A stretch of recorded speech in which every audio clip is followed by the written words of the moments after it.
when you hear who's next. It's Sarah Gunn, everyone. You recently went through a big move, and I think we can all learn from this because you had to downsize and declutter, and there are so many of us that are looking at January and thinking, this is the year I am going to get rid of all the extra stuff. And it feels overwhelming. So we're going to talk today about decluttering and the way to do it. And you're inspired by a book that a lot of people have been inspired from lately called Spark Joy. Absolutely. It's Spark Joy by Marie Kondo. It is taking over the world. Yeah. And it's just such a revolutionary way to think of decluttering and organizing. I was lucky because like you said, I had a fresh start. I moved into a new home.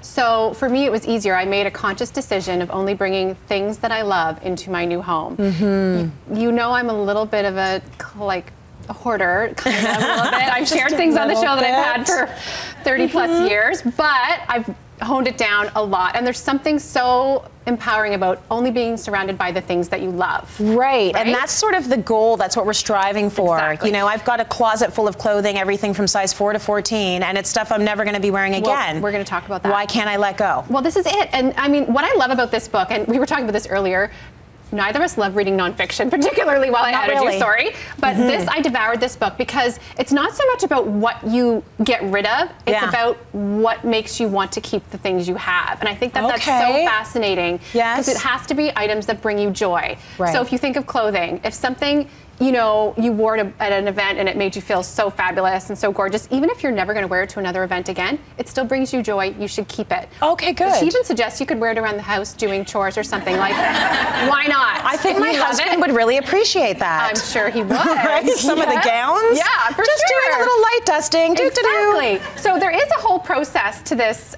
tidying up, and it is a commitment. And so that's the first step, is you have to commit to doing it all at once. So why all at once? Is it because you have to look at this holistically? Well, it's okay, so normally people tidy room by room. Yeah. If you tidy one room, you've got a pile of papers. You're like, oh, let's say you're doing your living room. You're like, I'm just going to set those in the office and I'll deal with those later. Or if you got some knickknacks in your living room and maybe they're not seasonal, I'll just shove those in the basement and I'll deal with those later. So you're just moving things around your house.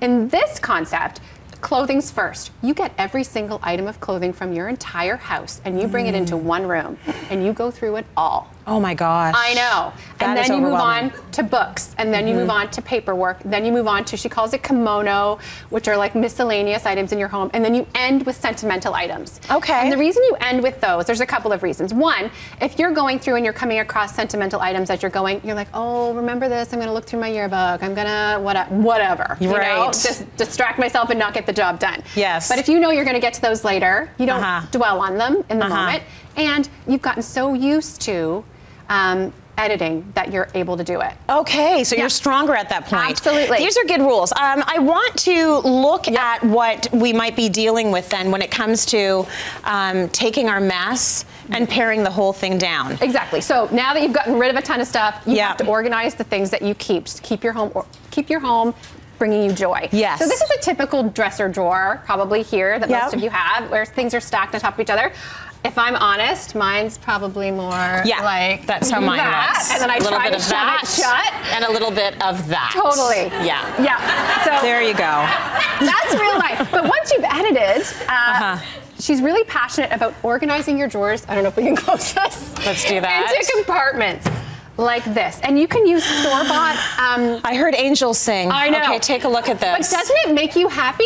Yeah, it does make. It makes me very happy. But it also leads me to believe that now I only have one sweater. No. Like, can you still fit? Well, okay. I put a bunch of different items in the drawer to show you how they rest, but really, you would probably have one drawer of sweaters, one drawer of accessories, and that sort of thing. Good stuff. So you can buy store-bought drawer organizers, or you can DIY your own. And again, something that brings you joy. So this is a box. I don't even know where I had this. It's one of my hoarding things. Yeah. And I just wrapped it with photos of Nova Scotia, and then I did the same thing with the inside of this box that somebody gave me a gift in. And then I'm just going to pop my jewelry in there. and it's in my drawer. You can wrap them with wrapping paper like I did with this box. So the whole point of this, though, is to have everything sort of standing up in a certain way. I mean, come on, don't you want your bras to look like that?